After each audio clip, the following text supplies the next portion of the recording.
This is the Willis Twin Tower Show, right here on the Ballroom Network. We're here to rock and bring you the dirt.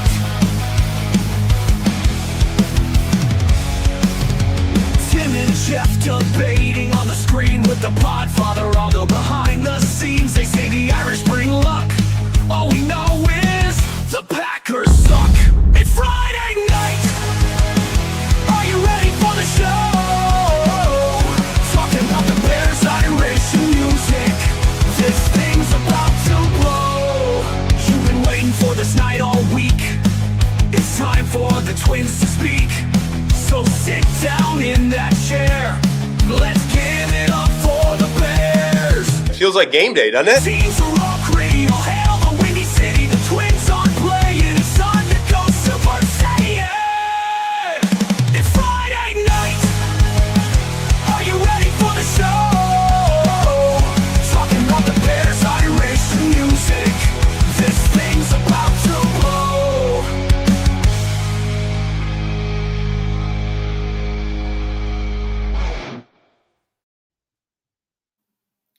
What's up, Bears fans? Welcome back to another edition of the Willis Twin Towers podcast. Training camp's getting pretty much close to the end at the end here, guys. We got that another training camp practice today. We had a joint practice with the Buffalo Bills. Gosh, I can't talk tonight for whatever reason. Last week they had the practice against the Miami Dolphins, and then they had the game. We'll kind of get our quick thoughts on that one before we really get into what happened today and what we think is going to happen tomorrow and what our expectations are and whatnot. Quick reminder, as always, guys, please like the video, subscribe to the channel if you haven't already. There's a lot of great content here on the Bar Room besides just our show, including GTF on Mondays with resident scout Greg Gabriel, who was in the league for 30-plus years and was the scouting director of your Bears, for 9 of those years. So check out all the content here on the show, guys. Again, another reminder that we have the email address. You can email us, willistwintowerspodcast@gmail.com. Anything you want us to dig into on the show, any topics you have, any questions you have for us you want us to answer, we'd love to get into it for you guys anytime. So please feel free to do that for us, and we'll do our best to address that stuff for you guys on future episodes. So it's good to see you guys all in the chat here. A lot of regulars. As always, Cliff, I see you in there, King Book World. Torian, it's been a long time since we've seen you, buddy. It's good to see you back in there. Guys, like I said, we got a good show for you guys here tonight. Tim, you got anything right off the bat you want to get into before we dig into what happened last week in this training camp practice today, the practice? No, it's similar to last week. There's a lot that's come out this week from training camp and from comments made by assistant coaches. There's a lot to dig into today. And this is the time of year where things are a little slower, yet there's always a lot of stuff coming out because there's nothing else to talk about. So they find things to talk about. But in this case, there has actually been quite a bit that we've been hearing. And what it comes from, it stemmed because this coaching staff, specifically Ben Johnson, is more honest and candid than coaches we've had in the past. And he's not afraid to speak his mind in the media. And now, granted, some things are kept in-house. We still don't know what Jalen Johnson or Kyler, well, we know what Kyler's injury is, but we still don't know what Jalen Johnson's injury actually is. But for the most part, he's not afraid to come out and say, yeah, it wasn't good enough by this guy, or he needs to improve this, or we heard about Luther Burden a couple weeks ago, how he's behind because he hasn't been here. And it's not just Ben, it's the assistant coaches too. And so it's been really interesting to me to hear some of these things, because it's, number one, surprising to me, some of the things that we've heard. So I don't want to tiptoe around it. I want to get into that, Jeff, if we can. I want to get into the Dan Rochar comments on Darnell Wright. And the reason that I want to mention this first is because if you guys don't remember, and I've mentioned this many times, Jeff and I started this show. It's been about a year and a half now, I believe we've had the show here. And obviously that was after the draft where the Bears selected Darnell Wright. But before that, you guys don't know this, but I believe I have mentioned it before. I was adamant for I don't know, Jeff, how long? A couple of months before the draft that the Bears were going to take Darnell Wright, and they should take Darnell Wright because, in my opinion, at that time, he was the best offensive lineman in that draft, and it wasn't close. He was just dominant. And look no further than when Tennessee faced Alabama, and he went up against pass rusher that's in Houston now. Will Anderson, and he was the number 2 overall pick that year. Anderson actually said he was the best offensive lineman he faced that year, the toughest test he had all year. And he completely stonewalled Will Anderson. I mean, completely took him out of the game. And to me, that's one big sign, because you hear about all these things like intangibles, you hear about the physical traits, you hear all of these things. What I really want to see is, how do you stand up against the best of the best? And Darnell Wright absolutely manhandled Will Anderson. So going into that draft, I knew that was the guy that I wanted. And I clamored it for Jeff, and he didn't believe me for the longest time. And then finally he's like, you might be right. I think they are going to go with this guy. And I wish you guys could have seen my face when they did draft him. I was freaking out. I was so excited. And the reason I bring all of this up, because I still believe that Darnell Wright has the potential, and I believe that he is trending in the direction of being one of the best right tackles in the NFL. There is an athleticism and a talent there that is almost unheard of at that position. You guys have seen the video of him catching the wide receiver reps in practices. Most recently this week, he went up against Montez Sweat, just completely burnt him, and went up for the ball and everything, like stopped his route, a clean stop, came back for a comebacker, jumped up and got it, which is really impressive for an offensive lineman to have that type of athleticism. So we know what kind of player he is. And the reason that I mention this is, I believe, I haven't heard the clip myself, but I have read the quote on Twitter. But Aldo, if you can pull up that quote or the clip there of Dan Rochard talking about Darnell Wright, let's see what he's got to say here. A little bit too inconsistent. There's moments where, as we look at him, when he loses focus or fatigue starts to set in, we see a decline in play. But when he's on point, I've seen Darnell do some things that you get excited about. He's just not been able to stack it play after play after play, which isn't uncommon for a young player. But right now, I feel like there's been moments where I've seen this growth. Is it as fast as I want it to be, or he wants it to be? No. My job is to inspire, to get him there, to understand exactly what we're doing, and to challenge him when it's not right, which we do. Okay, Tim, before you go on, a couple things. First of all, credit CHGO for that clip. They're the ones who provided that there. So before you get into this, there's a couple things I want to say. Okay, first of all, hearing that from Dan Rochard, I agree with a lot of what you said about Darnell Wright. I like Darnell Wright a lot. I think he's got huge potential. I think he showed his first couple years there's an ability there to do something with this guy. But I also see 100% what Dan Rochard is saying there about the inconsistency. That's been the biggest hiccup with Darnell Wright, is that inconsistency over the course of the last couple of years. There are some weeks where he looks really good, some weeks where he looks not so good. He's getting beat up all night long kind of thing. So my thing is this, like, it's a little concerning for me. And the reason I say that is because of what he said after that. It's the focus. It's the fatigue setting in. Those are things that should not really be an issue.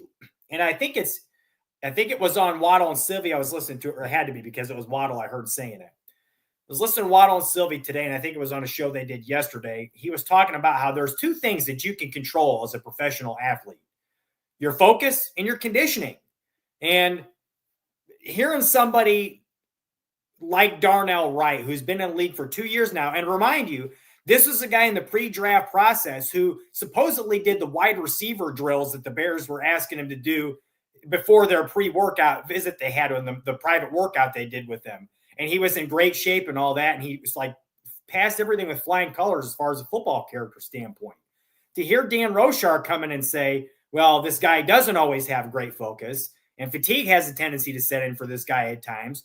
Well, that's a little bit concerning for me. Number one, why is fatigue setting in for him? Why isn't he in good enough shape to be able to hold up like everybody else does?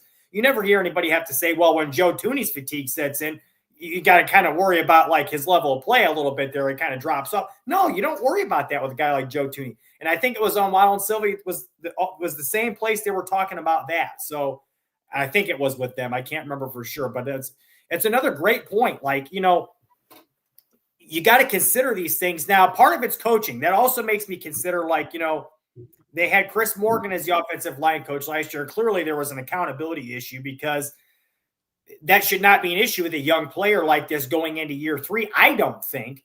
Now, Rochar did mention it's not uncommon for a young player, but again, we're talking about a guy going into his 3rd year. He's basically a vet now. So Rochar, what's nice about hearing the things he's saying, number one, I think it was Cliff, you said it's refreshing, and it is. It's very refreshing to hear a coach say these things about a player and be honest about it. But also, he's telling you, like, look, you know, it's my job to make sure he understands that what it's supposed to look like. And if it doesn't look like that, I'm going to tell you it's just not good enough. So I really like to hear that. And before you give me your because I know you want to talk a little bit about Darnell Wright too, Tim, because this is a really good place to transition here with this. Also, there's another clip we have of Dan Rochar talking about Braxton Jones on the left side. And we're going to dig into that a little bit more later too. But I want you guys to hear his points here before Tim goes on about Darnell Wright. On the day off, he and I had a little communication, and it's when I thought on Friday against Miami in the one-on-ones, and I'm not speaking out of the side of my mouth here, I saw him set with balance. His hips were down, and he used his length, and I saw a player that we can win with. When I watched him Sunday, as I told him, I said, you reverted back to whatever this is for you, but that's not acceptable. And so every day we have to go in and we'll have a standard. We'll maintain that standard or hold those guys to that standard, because what he does, or anybody that's playing the left tackle or any other position, impacts the entirety of our group.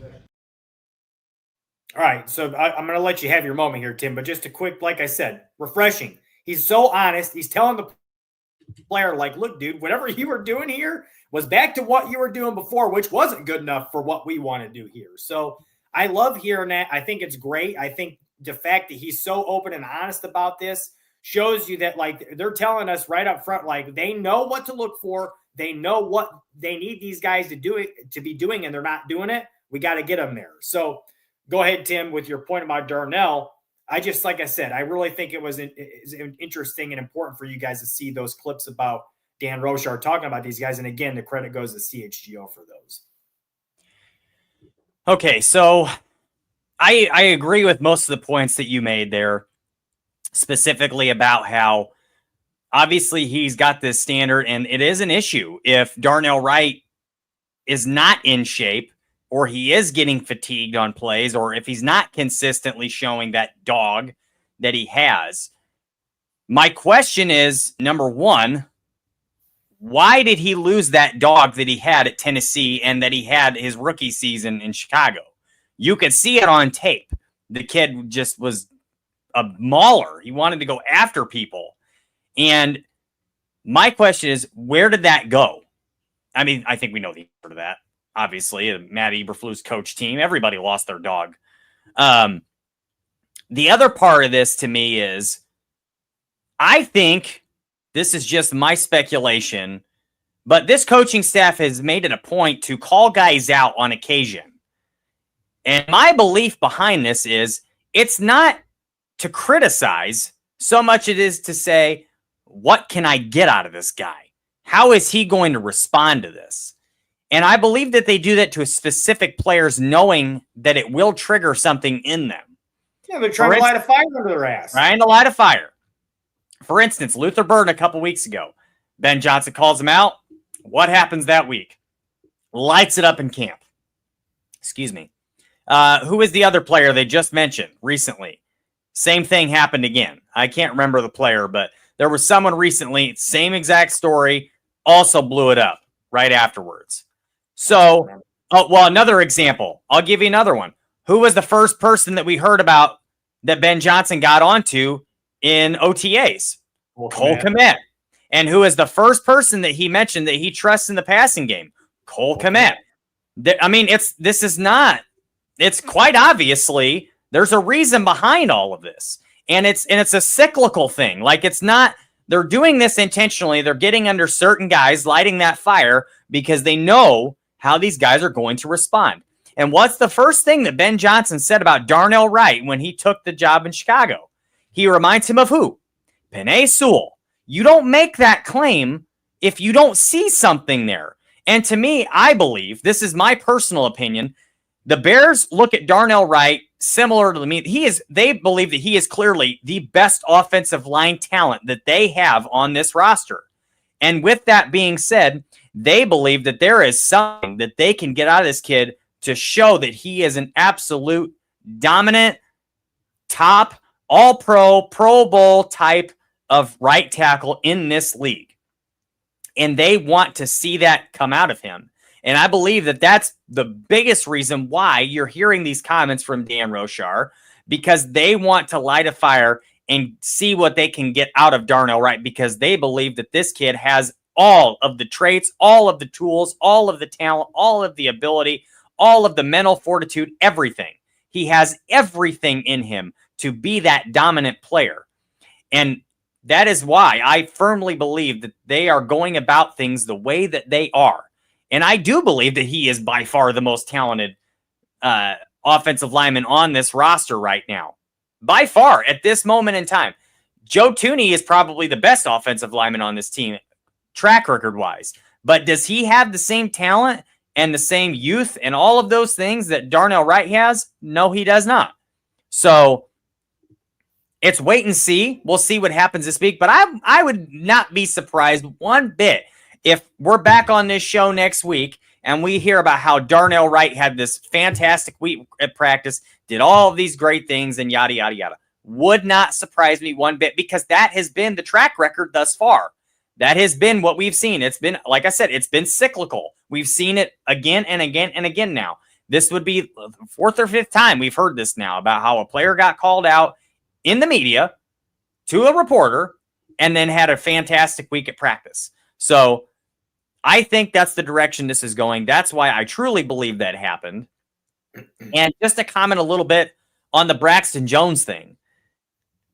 Guys, and Jeff, I got to be totally honest here. Completely honest. I think Braxton Jones lost the left tackle job on Sunday. I really do. And I'll say it because he looked awful at times. I'm not saying it was completely awful, but he was getting smoked by 2s and 3s out there. He looks small. He doesn't, and like Rochar was saying, he saw that bend and all those great things on Saturday, and then on Sunday, it wasn't there. He went back to the bad habits. And I believe if you're a coaching staff, and I say this as a coach myself, when you see something, when you coach something and an athlete responds in practice and does all the great things that gives you encouragement and makes you want to give them opportunities and reps and yada, yada, yada. And then when you see that when they get into live bullets and they're right back reverting to the old habits and they're not even attempting to do the good things that you've been working on, then that's going to completely eliminate all hope for you. That's going to take away everything that you just worked on. It's like a slap in the face, like, hey, we just did all these great things, and now you're not even going to try to do it when the bullets fly. That, to me, says, okay, well, you know what? We've done all we can with you. When it comes down to it, it doesn't matter how well you do it in practice if you're not going to perform it in a game situation. So, again, I know he's hurt, and I know he's not 100. I mean, he's not hurt anymore, but I know he's not 100% recovered from the injury. I just believe that at this point, you brought in a second-round tackle that you have a lot of confidence and a lot of faith in, and you believe that he has a great future here. You brought in a guy in the third round last year who has, like, maybe the best traits of the position in football. His traits are off the charts. And you have this Canadian kid who is showing that he can play. So I just think that he's on the outside looking in at this point because it's the last year of his contract. He's not healthy, or he's not 100% back to normal play. He's regressing in the games again. It's just a tough scenario. And yeah, I'm sure they want to give him opportunities, but you've got a lot of mouths to feed in that room. Somebody's got to win the job, and he's not helping his case. So, and again, Ben Johnson mentioned today that they're going to drag this thing on as long as they have to. So, I don't know. I see J2K, it's Braxton's job to lose. I personally don't think so at this moment in time. However, Ozzie was back on the right side. So, I have no idea where this thing is going. Okay, but if I had to guess, I would say it is Ozzie's to lose, but they're giving other guys an opportunity to show that they can take the position. I tend to more agree with what you. Let's dig into this left tackle thing for a little bit, because this is. I said this before camp. All eyes are going to be on this shit right now, and it went from being what was supposed to be a 3-man race to now it might be a 4-man race. We don't really know what's going on with this. So I do want to dig into it a little bit. I tend to agree with you guys in there, J2K, Bearsky, talking about how it does seem more like it's Braxton's job to lose. There is some concerning stuff about Braxton here too, though, particularly his play from the game as well. Neither one of these guys, whether it was Braxton or Ozzie, looked very good in that game. And Braxton, the way he got Olayed on that Tyson Bagent touchdown pass leads me to believe that he's still got some issues with that ankle that's not allowing him to be able to do what he needs to do moving laterally. Because to me, there's no reason he should have gotten beat that badly on that inside move. That was something, he didn't even try. It looked like he didn't even try to plant off his left foot. So, yeah, I just feel like we actually have a clip for you guys here from Ben Johnson's press conference talking about this left tackle thing and what they want to see from these guys. So, Aldo, if you can play that clip, let's do that. And then I kind of want to expound on this a little bit more.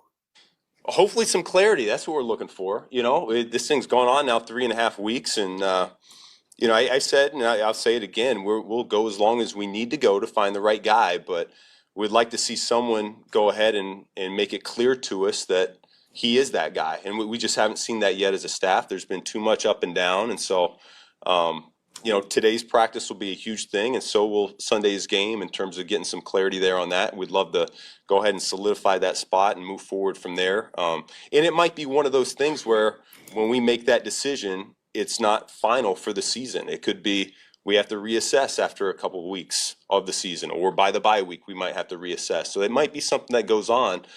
Wouldn't be ideal, but that's the name of the league. So, specifically, what is your focus area of improvement with him? It's really play speed. There are times where the feet have gotten a little bit slow at times, both in the run game and in pass pro. So the mental of just speeding up, ball snap, let's go ahead and get in a good physical position here to block the man in front of me. It's been a little bit of up and down.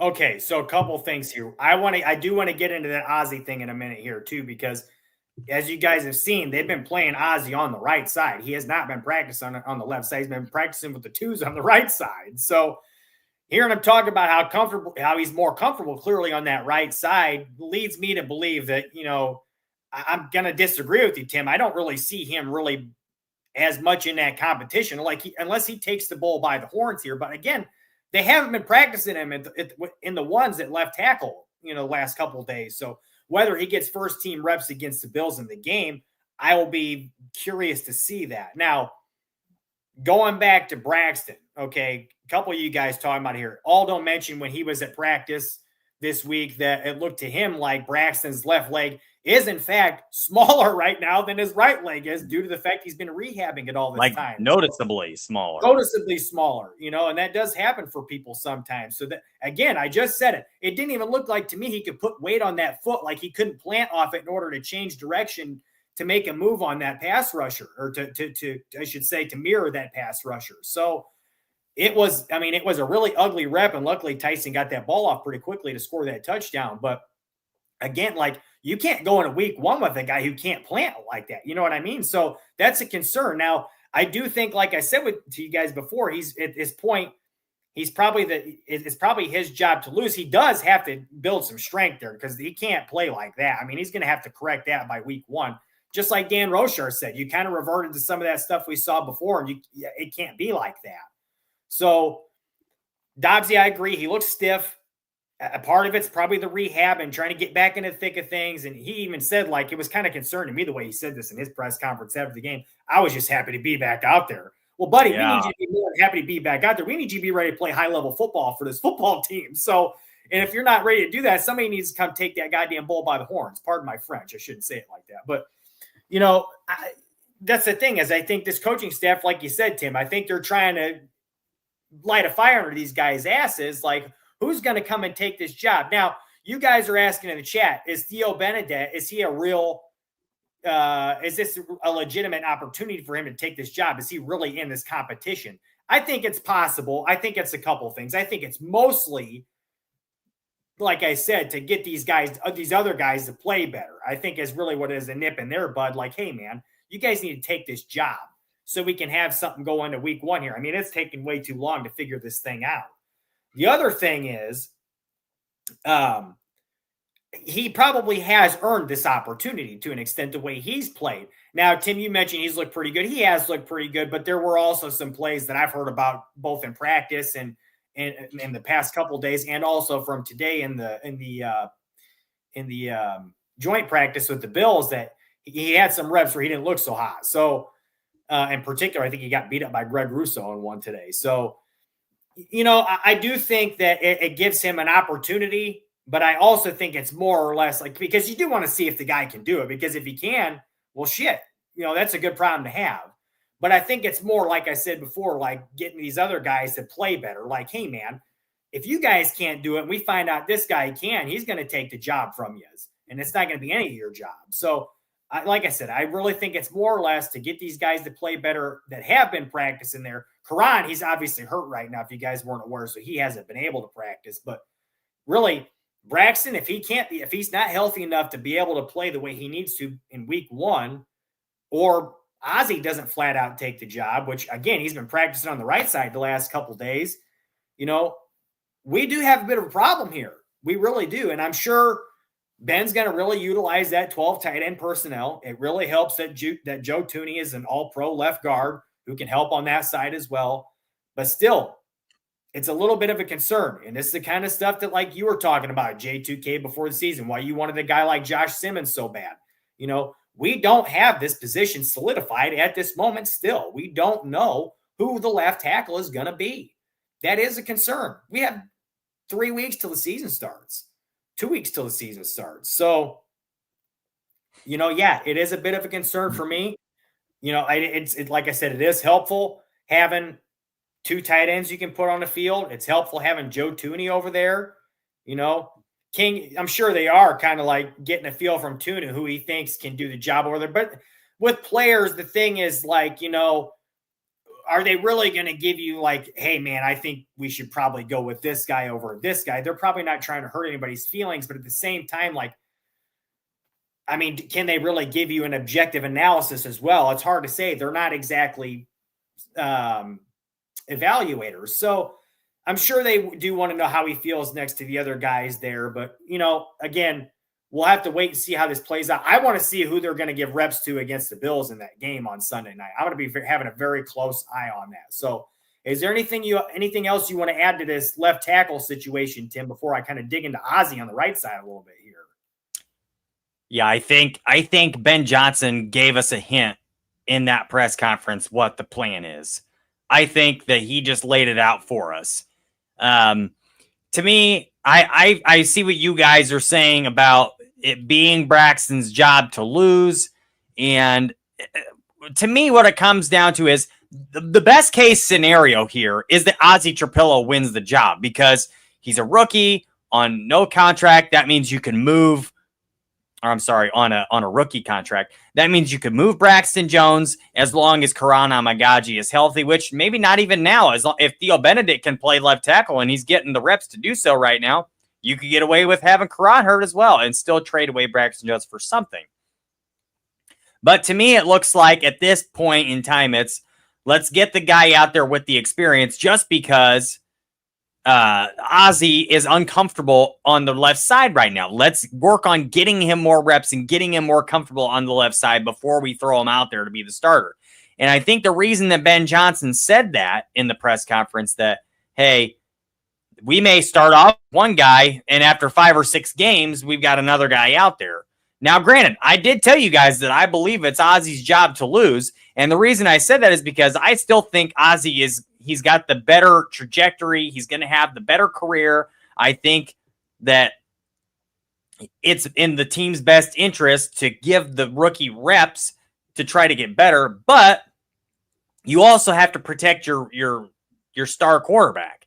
And if Ozzie is uncomfortable on the left side and he's not going to be able to protect Caleb as well as Braxton Jones can at this junction in time, then you got to do what you got to do and give Braxton Jones the position for now until Ozzie can develop into that player that you hope he is. I don't think that Braxton Jones at this point in his career, with his health the way it is now, where he is not 100%, I don't think he's going to be a better option even now to stick out there. I think Caleb's going to get killed if you keep Braxton Jones at left tackle right now. He cannot put weight on that left leg, or whatever leg it is. Like you were saying, Jeff, he can't put weight on that leg. He can't get low still in a game. He can't bend. He doesn't have the anchor still. He's lost 10 pounds since last year, and they wanted him to put weight on. I just don't think like it's in the team's best case scenario, and it's not good for your star second-year franchise quarterback to have Braxton Jones on the left side for protection. I don't see it. And to me, I would rather have Ozzie out there getting the reps, getting better every day, getting more comfortable every day, and he's obviously physically a better player now because he has, number one, he's not injured. Number two, he has more being a tall guy. Number one, he has a way better anchor than Braxton Jones. And number two, he can bend where Braxton does not. So Cliff, totally understand it, and I agree with you. Maybe somebody steps up on Sunday, and they have to. Somebody has got to step up. So I don't know. I just don't see. I agree with you, Muck. I don't think he's not out. I don't think Ozzie's out of left tackle competition either. I do think it's interesting that they haven't put him there at all the last couple of days. But again, they did mention that like they do want to get him some work over there. Considering the fact if Darnell were to go down, they probably would plug him in on the right side. He'd be the first guy and would be my guess. He'd probably be the swing tackle on either side at this point. So again, though, like I want to see somebody grab that bull by the horns. I agree, MC Fact. That left tackle, it's got to start getting solidified at some point here pretty quick. It's kind of getting to be a concern here. It was already a bit of a concern. And J2K says it feels like Charles Leno all over again and Ozzie's Tevin Jenkins. I mean, it kind of does to an extent. I mean, hopefully Ozzie plays better at tackle than Tevin did, because I don't think Tevin was really suited for that position, mostly due to his arm length and whatnot. But he's just not. I do think Ozzie can play that position, and it's just one of those things where, like, I don't know if he's really, he didn't play left tackle a lot at Boston College, and obviously he talked about how he did a lot of work there, before the draft, getting ready to play on the left side, because a lot of teams that want him to do that, and obviously the Bears have tried doing that with him so far to this point, but obviously, as Ben Johnson alluded to in that press conference today, like he's clearly more comfortable doing it from the right side. So they want to get him some reps there. I do agree with, I think it was Muck that said he's not out of the competition. I do think he's still in the left tackle competition. I want to see him get reps, though, on Sunday against the first team against Buffalo. I really do. I'll be upset if he doesn't. And certainly in the next week at training camp practice, I want to hear that he's getting first team reps at left tackle again too. So if he's not, I think that's a pretty good indicator now of what's about to happen here. It's starting to lean more towards Braxton. But again, like I said this before a couple of times now tonight, like Braxton, if he can't plant off that left foot, if he's not going to be able to handle that kind of stuff, if he's not going to be able to change direction like he needs to, that ain't going to cut it either. So that's basically exactly what you just said, King Book World. Braxton with the tweet legs ain't going to cut it either. It's not. So I don't know what's going to happen here. My eyes are going to be all over this for the next week now at least. So we'll have to wait and see. But there's other stuff to get into here too. Let's see what I had for you guys if I can find it. Do you have any last thoughts on that, Tim? Yeah, just real quick. I think they were hopeful that Karan Amagaji could be healthy and he would go out there and compete for that job and they could move on from Braxton Jones. And unfortunately, I think it was J2K that said that, Braxton Jones is Charles Leno, and I'm not sure I can't remember who he said was Tevin Jenkins. But to me, I'm starting to think Karan Amagaji might be Tevin Jenkins. Just can't seem to stay on the field. And last year it was an injury that he wasn't expected to miss that much time for, and ended up missing pretty much the entire season. It's a bad scenario. It's crazy that they're trying to improve this left tackle position. Ryan Poles is putting pieces there, trying to fix the position. And even with 4 guys there, we can't seem to nail down one. So it's just crazy. Like, they're doing everything that they can, in my opinion, to improve the position, and it's just not working out. They just can't seem to get it figured out. But hopefully, like Cliff said earlier, hopefully it gets solved this weekend and we find somebody to step up and take the job, because right now, not looking so good. Yeah. Go ahead with what you wanted to get into, Jeff. So anyways, there's a couple of things I want to talk about here. One more thing I want to talk about from this past game, and then I want to switch gears into another thing that was said at the press conference today. So first thing is, we've got a little clip, and the reason I want to bring this up is because it seems like Kyle Monangai is really starting to carve himself out a little role here. And I've mentioned this before to you guys in the past couple of weeks. He played pretty well in the preseason game, outside of the one pass pro rep he had where he got beat up pretty bad. But again, it's his first time doing it as a rookie. This is a guy who is more than willing to do it as a college player. So I don't think it's going to be an issue with willingness for him. I think it's just a matter, he's just got to get his technique right and get used to doing it. But he got beat on that. But other than that, he had a pretty good game. And there is a particular run that Matt Bowen tweeted about. And actually, the Bears had it on their highlight reel on their YouTube page that they posted. It was about a 13-yard run Monangai had here. I want to show it to you guys. And if you just look at this, to me, I mean, it's nice little cutback ability. This guy's quicker than, 4.6, I think was what he tested at. He's got real good quickness and agility for a guy that ran that kind of number. He's got good vision here. He finds the hole, cuts back, gets a couple extra yards on a broken tackle there. Nice little pickup. Guy who holds on to the football, runs strong.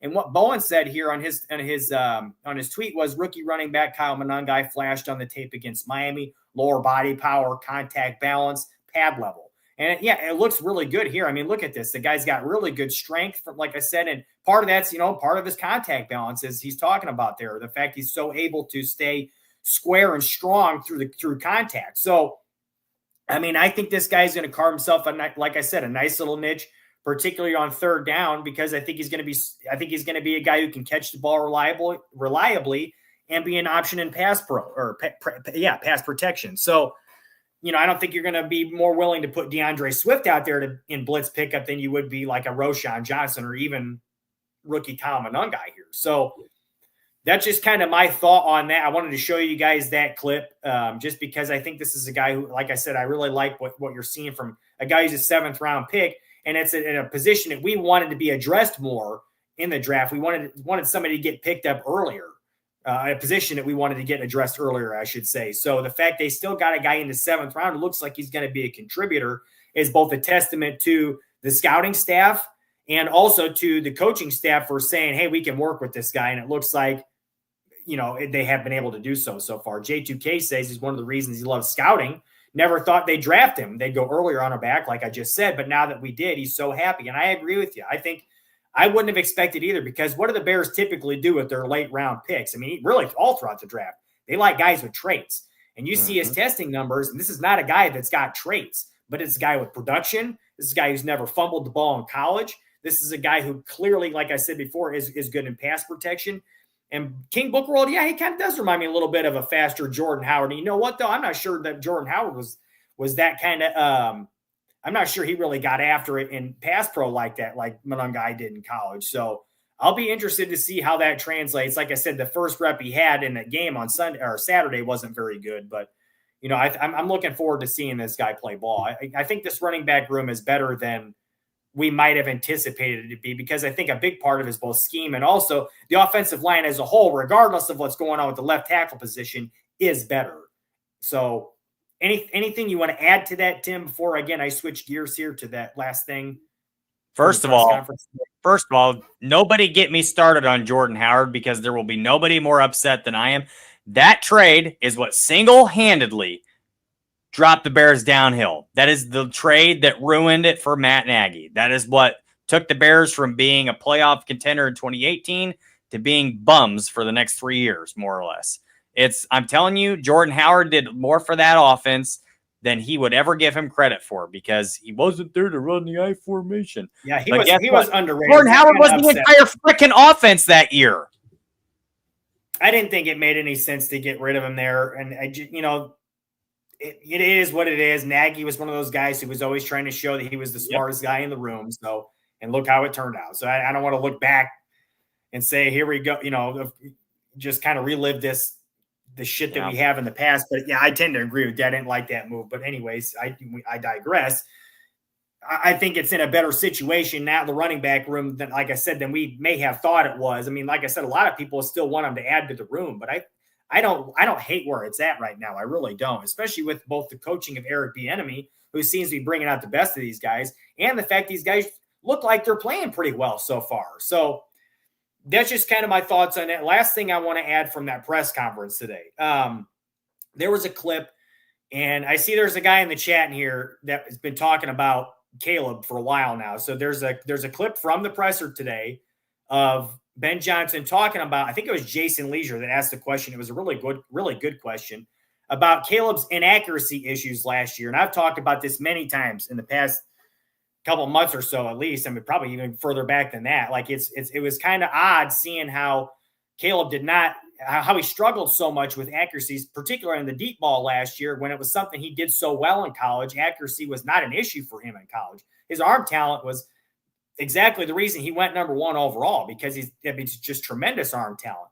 The fact that he struggled with it last year was concerning for a lot of people. So here's a clip from the presser today of the question, and here's Ben Johnson's answer to it. And I think you guys are really going to like this. In my opinion, it always starts with the feet. It doesn't matter what level you're at, but it always starts with the feet for a quarterback. And if you're not aligned properly from the ground up, then you're going to have inconsistencies with your target. So that's what we've been talking about, and specifically for all right-handed quarterbacks, when you throw to a target that's moving from the right to the left, you typically throw it behind. And so you have to train yourself to make sure you're opened up enough to throw him to where he's going to be and not where he's at. And so that's something we talked about going into the summer break, and something we still harp on. You can't get enough of that. It takes a long time to develop habits. And so, that's the starting point. I think he's got a beautiful throwing motion. I mean, that was ingrained into him at a young age, and I think that still shows up. So there's nothing mechanically wrong, but it's just all about the alignment and getting out in front of the target. So I thought it was really interesting the way he finished that, saying, hey, he's got a beautiful throwing motion. That is not the problem. Mechanically, it's great. It's almost always a footwork thing. We've heard coaches talk about that in the past many times, footwork. The problem is are they able to coach that footwork to get it right consistently? Is Ben Johnson going to be able to get his footwork right consistently? And, hearing him, and I'm not a football coach, so I don't know a ton about technique or quarterback technique in particular, anything like that. But hearing him say, you need to be able to open up more, particularly when you're throwing, a guy who's moving from right to left as a right-handed quarterback, you're basically throwing across your body there, right? So you got to be able to open up your body more to get the ball out to where the guy's going to be, as opposed to like hitting him behind him. So the way I hear that, it makes me think about baseball, like more of an open stance. If you think about it, like if you're in more of a closed stance in baseball, you're probably going to hit the ball more towards the right side of the field if you swing a little bit later. Whereas if you have a more open stance and your foot is more towards the foul line, for lack of a better word, you have better potential to pull the ball, especially if you get out in front of it. So that's the thing with this throwing motion. I'm looking at it like is if you get a little bit more opened up that way, you're probably going to be more inclined to pull that ball that way towards the sideline more. So that's probably, to me, that's what he's talking about. And like I said, I'm no football technician, but that's kind of what it sounds like to me. And it makes a whole hell of a lot of sense, and I think that, like I said, if we can get that kind of stuff corrected, which I haven't heard a lot about too many inaccuracies from him in training camp so far. There have been some, he did say in the press conference today, Ben Johnson, that when they first started about camp, they talked about he wanted him to have like closer. They wanted to get to like a 70% completion percentage was the goal. When it started off, he was probably a little closer to 55, but he said it has gotten better, but they're not still there. They're not there yet. They haven't attained that threshold yet. But I heard from Adam Hogue today, because before I got on the show tonight, I was able to listen to a little bit of the CHGO podcast with him and Greg Braggs. And Hogue said the last 3 days, he was doing his math, accounting for his numbers as he was watching practice. If he correlated between drop balls and throwaways and things of that nature that weren't balls, thrown to receivers, he said about 80% of them were on target and completed. We're not on the ground. So they were good on target throws and they were completed. So 80%, he said 3 days in a row. That to me, that's encouraging. He's starting to get there is what it sounds like to me. Now, again, I've mentioned this time and time again, the last several weeks now, really the last few months. We know it takes longer for offenses to get going. Even Ben Johnson said it today. He said it in the last couple pressers now. Like, our goal is to be later in the season, to really be rolling like that week 8, week 9 area. We're really going. Whereas, actually, he might not have said, it might have been even later that he used. He might have said week 12 or 13 or something like that. But my point is that, early on in the year, we've said it before many times, the defenses are typically ahead. They seem to be right now. The offense has come a long way. It sounds like they're some of the issues that they'd had with the pre-snap stuff is getting better. There were some penalty things today, some false starts from what I understand. And I heard somebody say it was all Darnell Wright, but I don't know how true that is. That was just a commenter on Twitter. So I don't know if that's true or not. If that's the case, that's kind of an issue to me because they just got on his ass about playing better. So I don't know for sure what's going on with that. Some of the procedural stuff obviously is something that has got to get cleaned up. And again, that usually takes a little bit of time for that to happen. But when it does and it starts to get rolling, I mean, this again, Ben Johnson talked about today in his press conference. It doesn't happen in year one. Hopefully we're not going to be where we should be by the time we are in year 2 or year 3 of this offense. So we want to get going. It might start a little bit choppy at first, might be a little sluggish at first. We're going to see some sloppiness. I promise you guys, it's not going to be perfection in week 1. And if it is, I'll be happy, more than happy, to kick myself in the ass about being wrong about it. But I'm telling you guys, it ain't going to be perfect in week 1. It's going to take some time for this to get going offensively. I suspect the defense will be better early on, and I think they could be very good. Matter of fact, there was the 1920 football drive video. You guys should check that out if you haven't already. They kind of started off with the defense, talking about them, moved on to some other stuff. But I'm sure you kind of want to give me your thoughts here, Tim, with what's going on with that. But, I just kind of wanted to make my point there that, this is – if we're going to trust in this coaching staff to get this thing right, we got to believe that, what we're hearing is truth from what he's saying, because he has been nothing but transparent so far. Okay. Right. So a lot to unpack there, but I'm not even going to get into all of that. But what I will say is, yes, I agree with you. Ben Johnson's closing remarks on that were every bit as important as the things he said before that, because it tells you that this is not a kid that's a project. This is not something that we have to work towards and change all of these things for him to be a great quarterback. All we need to do is get him to fix his feet. His feet are the only thing that we need to improve right now to get him the accuracy back. So, and I think part of that is he was more comfortable in college. He didn't have to do as many things. He didn't have to read as many defenses the same way he does now. But a big important part of this is Ben Johnson is going to scheme things that are much more, for lack of a better word at the moment, much better for Caleb. It'll make it much easier on him than what things were like last year for him. I believe that they're going to obviously scheme an offense that is tailored to these players like he told us he was going to do. I believe that. And I believe that we're going to see a much better flow and a much better ran offense just in the execution regard than what we've seen. And I'm really getting sick and tired of the Caleb Williams backlash, or lack of a better word, just the hate on him. We've been seeing it a lot.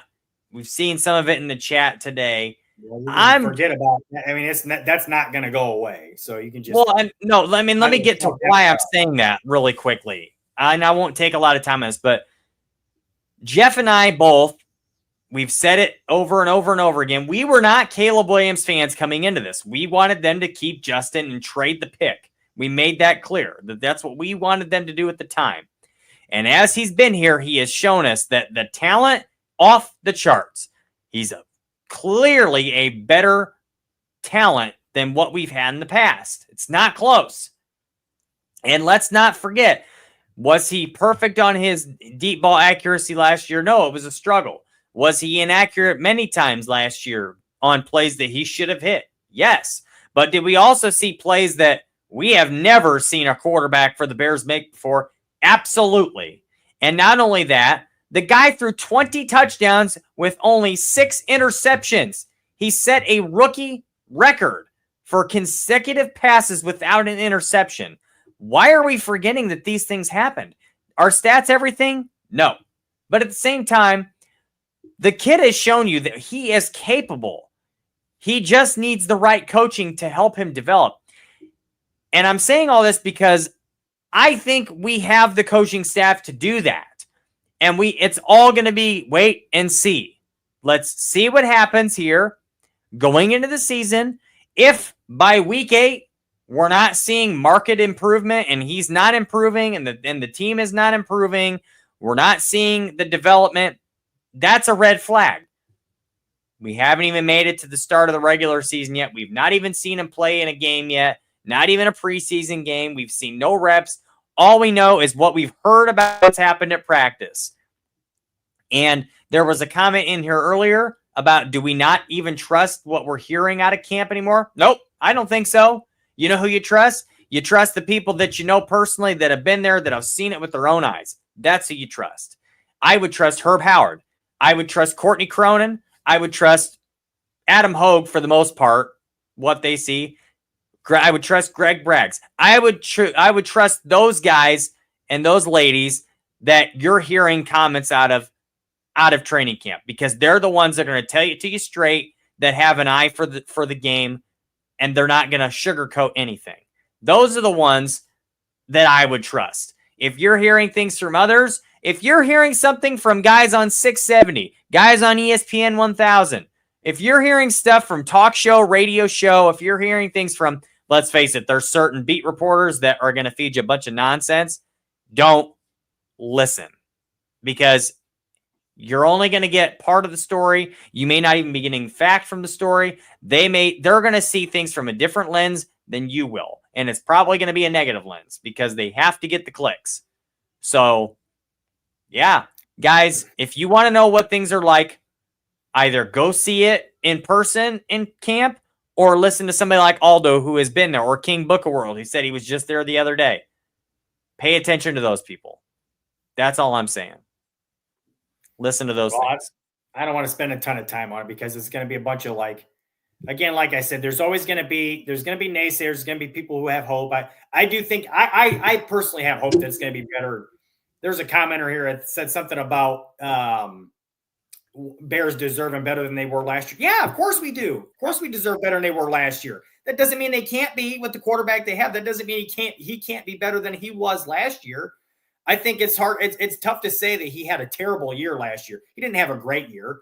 I think he obviously had a lot of room to improve on. But Sproles, 17 games and 6 interceptions, pretty damn good for a rookie. Now, that coaching staff obviously was drilling into his head not to throw interceptions. This staff is probably going to be a little bit more inclined to tell him, look, man, don't be afraid to let it rip once in a while. That being said, he still did not have a terrible rookie year. The team was really bad around him, too. He was not great by any stretch. He's got to get better. I never said he didn't, and I will never say he didn't. He does need to get better. That being said, two things can be true at the same time. Last year was unacceptable from a fan standpoint, and also he can get better, and so can the team. So that's kind of what I'm thinking, and I'm hoping for, and I really believe it will happen. I mean, this staff has shown us a lot so far. So It's markedly getting better over time. It really is. We're seeing improvement every week. Even the reporters at camp keep talking about how it's looking better. Caleb's had the last few days have been really, really good for him. Now, they played against an MVP caliber player, the guy who won the MVP last year, and Josh Allen. And the Bills, by all accounts from the reporters and stuff, had a better day today. They were the better team. But what was nice for me to see is that the Bears, from what I heard, matched the physicality. They were just as good as far as playing with that toughness, that aggression, that mindset. So that was encouraging to me. They got beat. They might have gotten outplayed by the better team, but this is a perennial Super Bowl contender. So I like hearing that. I like seeing it. I think the Bears are in a good spot right now. I just want to see them continue to stack days and get better. So, I tend to agree with you, J2K. You stop listening to camp rumors, basing everything on what you actually see. I get that.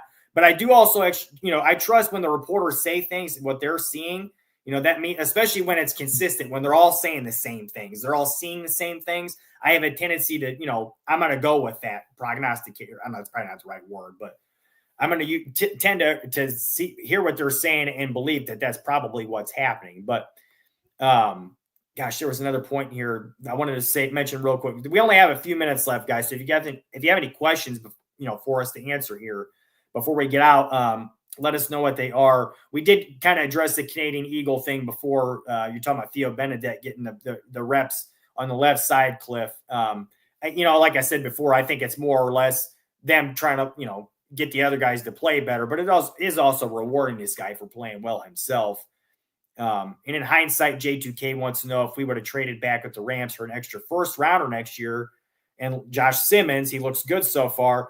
In hindsight, it always sounds good, right? It's hard to say because, but we don't know because we haven't seen anybody play yet from this draft class. So I don't want to say anything yet. I mean, I want to see what Colston Loveland can do because he does look like he's going to be a legitimate weapon, but we'll have to wait and see. Cliff says, Tim, your porn stash name should be Mucho Gusto. I'm thinking more like, please God, no. But Scrolls thinks you're disguising yourself. Maybe he is. Who knows? It's hard to tell. Going to be the master of disguise. Sorry. Oh my God, that movie is like both stupid but kind of funny. It is hilarious. It is stupid. I don't know if it's hilarious because it's so dumb. Two things can be true at the same time. You just said so 2 minutes ago. You're right about that. That is true. You're right about that. And Cliff says he's just messing with you, Tim. What was there was one more thing I want to say. Cliff, you mentioned Rome Odunze earlier, and I real quick, I just want to. I want to get into this real quick too. So hurry up. Like I said, the 1920 football drive video. The guy was mic'd up on it. You got to see a little bit of his personality, which is something we really haven't seen. That's kind of a goofball. You wouldn't really expect that from a guy like him based on what he's shown in his pressers so far. But he seems like he's really acclimating to his teammates and he's getting along with them. Like I said, he is kind of goofy, but he's stacked some good practices too. And apparently from what I'm hearing from reporters is that he's getting a really good rapport built with Caleb where they're really connecting a lot lately, making some big plays together. There was a couple of them that they showed in that 1920 football drive video that looked really nice. There was one against Kyler Gordon. Was just basically he was draped on him in coverage, and Rome just went up and got a jump ball on him. They both were like in contact with each other. Kyler Gordon wanted a flag. The ref was like, "No, you had a hold of his jersey too." So they didn't throw anything. It was just a nice play for Rome. Aldo says that Rome dominated today at practice. I heard the same thing. So I think this guy is going to be a legit player. And that's what you want out of a top 10 pick, right? You draft a receiver in the top 10. You want him to be like a Jamar Chase, right? You want him to be like I'm trying to think of some other, Drake London, a guy who gets drafted in the top 10. You want him to produce like that, right? So that's what we want to see him turn into. Now, whether he's going to become Jamar Chase, who's, in my opinion, the best receiver in the league, remains to be seen. I tend to doubt that's going to happen. But when you're drafting the top 10, you expect the guy to become about as good as he can be, right? You expect him to be the top at his position. So one of the top players at his position. So I'm excited to see his future. They got so many weapons on his offense. I guess DJ didn't get seen a whole lot today, but I'm sure he's going to get involved plenty. There's so many mouths to feed. There's going to be weeks where some guys just don't see the rock a ton. It's just the way it is, So I'm going to be interested to see how they deploy different guys against different defenses too. That's going to be a big part of this also. And J2K says Rome is far better than Drake London. J2K, I don't know, man. Drake London, I think his situation really kind of hurt the way he's viewed his first couple years. When he actually had a quarterback who could throw to him last year, he showed what he was capable of. I loved him coming out of college. I thought he was by far the best receiver prospect in that draft. I thought he was deservedly the first one who went in that draft. He's got the most contested catches in the league over the last couple of years, if I'm not mistaken. So this is just a guy who has everything in Drake London. So I don't see that being a bad comparison for Rome to me. If Rome becomes that kind of player, I think that's great. You think he's already, but I don't know about that. I don't know if he's that player yet. I think if he becomes that, though, I'm happy with that. But sure, if the potential is there, if he becomes better, that's a great problem to have. You know what I mean? So, but I just like him a lot. I think he's a very underrated player, Drake London, personally myself. And I think they're gonna utilize him a lot better now that they've got a quarterback who can throw the ball. So, anyways, what do you want to add to this Rome thing, Tim? Because like I said, I really think this guy is going to be very, very, very good. I agree with them about Drake London. I think that I know you do. And I think you've just been a very, what's the word I'm looking for? You're too high on the guy. I don't think he's as good as what you think he is. But yes, Rome has been excellent from everything that we've heard. And what I've seen with my own eyes, he has looked really good. Really good. Listen, if you guys did not watch that 1920 football drive, he made Kyler Gordon look terrible. He just made him look bad. And it was the guy just completely annihilated him on the rep. And I really, I've been saying it for how long that it was a tough rep. It was a real tough rep. Yeah, well, he made Kyler Gordon look bad. And Kyler Gordon is really good. I wouldn't say that either. I think, like I said, it was just a tough rep and he won. It was a really good rep for him. Well, really for both guys. Well, regardless, what I'm saying, my point is that he won I love Rome. That's what I'm getting at. And I think that he looks fantastic right now. And if he can, my point in all that was if he can do that against Kyler Gordon, he can do that against anybody in the league because Kyler Gordon is a really, really good corner in this league, especially Nick. He's one of the better nickels in the NFL. That's why he got his contract that he did. I feel like Rome he's quietly becoming the best receiver on this team. He's quietly going to start being in the conversation for one of the better wide receivers in the NFL. I'm telling you, Rome is going to have an absolutely breakout year. And although I don't know if you have a picture of that Herb Howard tweet about Rome, but I want to read it off if you got it. If not, I can pull it up on my phone and just read it off here. Give me 1 second here. I do have it too. He says, you can go ahead and book Rome Odunze for 1,000 yards right now. He actually may fly by that into 12 to 1,300 yard range. His chemistry with Caleb is undeniable, which we all know. And Caleb looks to him early and often, especially in critical situations. Rome has been the pitcher of consistency and dependability. And like I told you guys, Herb Howard is one of the names that I would trust. Anything that you're seeing from him, I would 100% trust. So, yeah, I think that's a possibility, Super Bowl 26. I truly think that is a possibility that he could be that guy. They're still going to get the ball to DJ plenty. Of course they are. They're going to find ways. They're going to look. I think DJ Moore is going to be a little bit better version of a Deebo Samuel. I think Deebo had all the physical traits, and when you got him the ball out of his hands, oh my goodness, you want to talk, that is the best guy with the ball in his hand in the NFL. But one, he can't stay healthy. Two, they didn't give him a whole lot of reps that he probably should have had in game, or I shouldn't say reps, touches in games. But I think DJ is a little bit more polished of a route runner and a player. And they're going to get the ball in his hands and let him do damage. And he has been they've all talked about. What's that? He's just a dynamic playmaker with the ball in his hands. You get the ball in his hands, it's going to be a problem. It's hard to bring this guy down. He's elusive. He's strong. He's one of the strongest receivers I think I've ever seen in my life as far as breaking tackle ability. Tackle breaking ability, I should say. So I love the guy. I mean, they're putting him in the backfield, giving the ball in the backfield like this. They're trying to utilize him any way they can. So I do. They're still going to get the ball to him plenty. Flex says Rome better be good. We took him in the top 10. He's outplayed by multiple receivers drafted him. It's basically the same thing I just said before. You draft a guy in the top 10 expecting him to be a top flight receiver at some point in his career. Now, to be fair to him, the guys that were drafted ahead of him, they were the number one targets on their teams. Even some of the guys behind him were the number one targets on their teams. Whereas, he was unfortunate in that he had DJ in front of him already there. He had Keenan Allen there who was brought in, who got a ton of targets last year with the Bears. So it's just I feel like they tried to force feed Keenan a lot too. So that's, again, that was just an unfortunate reality for Rome. Now, I do expect him to take a jump this year. Yes, I do. I want to see more from him. And I do think we're seeing it already, that he's got a real connection with Caleb. And again, he's just one of those guys, with his size and speed combination, you don't see that a whole lot. This guy he's a tremendous route runner too, Tim. I mean, this guy who can, he can flat out he just can change direction about as well as anybody his size. So I want to see that, I want to see him get the rock more too. But again, DJ is just a guy, you're going to get him the ball any way you can, give him a chance to make plays, because that's just what he does. So that's, I think they're both going to get the ball, but DJ, they're just going to find ways to put the ball in his hands. And Zacchaeus, the last guy, real quick before we get out of here, this guy's looked really good too. I think this guy's going to actually become a legitimate weapon a lot too. He's going to get the ball. I mean, he had a 45-yard touchdown today in practice on just a quick, slant, I guess. So, Zacchaeus is the guy that they wanted Tyler Scott to be, and he's not developed to be. I think that's what Zacchaeus' role is going to be.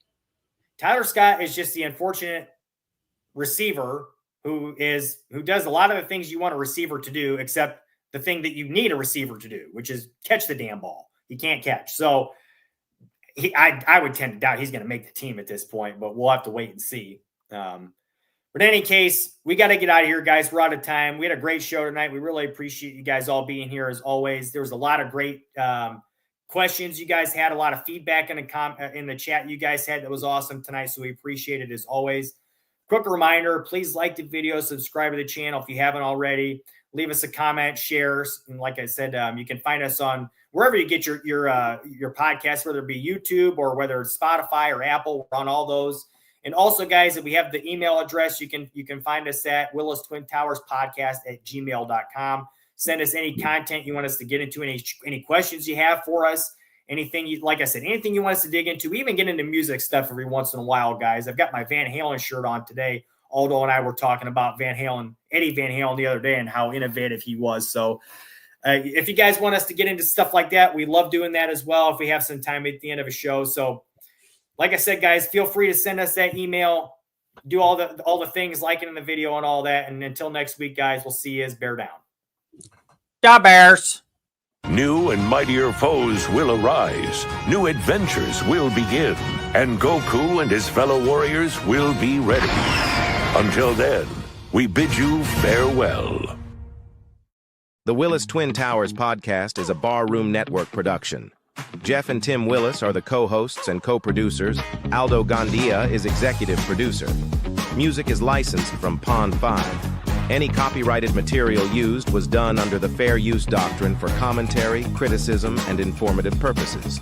All of our programming is available in audio-only format by subscribing to the Barroom Network wherever you download podcasts. Videos are archived on YouTube.